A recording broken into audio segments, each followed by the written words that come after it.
How's it going, guys? So I just wanted to show you guys real quick how I use the trick flow valve spring remover compressor, part number TFS-90307.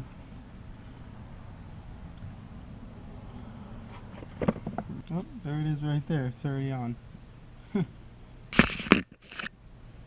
This is the second part. I'm going to go ahead and take it off for real quick. Let me show it to you. Two bolts. Bolt on where the roller rockers would go. I actually had to grind this piece out, make it a little bit bigger for the bolts for some reason. But this piece goes in between. Like this. You get those bolts on there.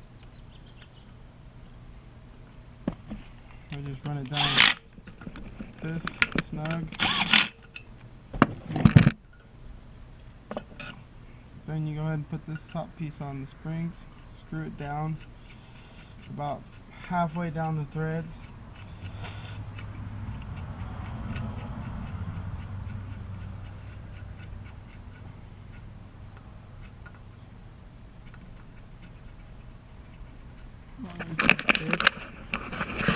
Then you got a locking nut. What you do is you turn that locking nut till it stops. And you go ahead and you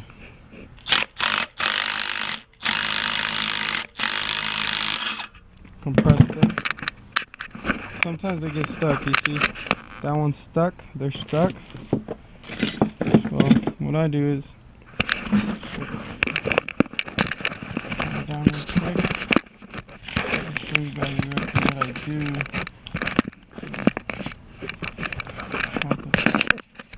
Sorry, getting used to this tripod here.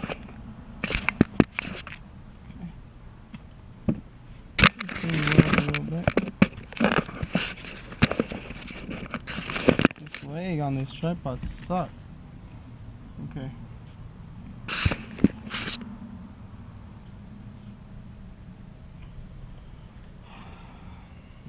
Go ahead and get your mallet and a magnet. Put your magnet next to where the retainers are. Sometimes it works, sometimes it doesn't. This time it didn't work, but still got them right there.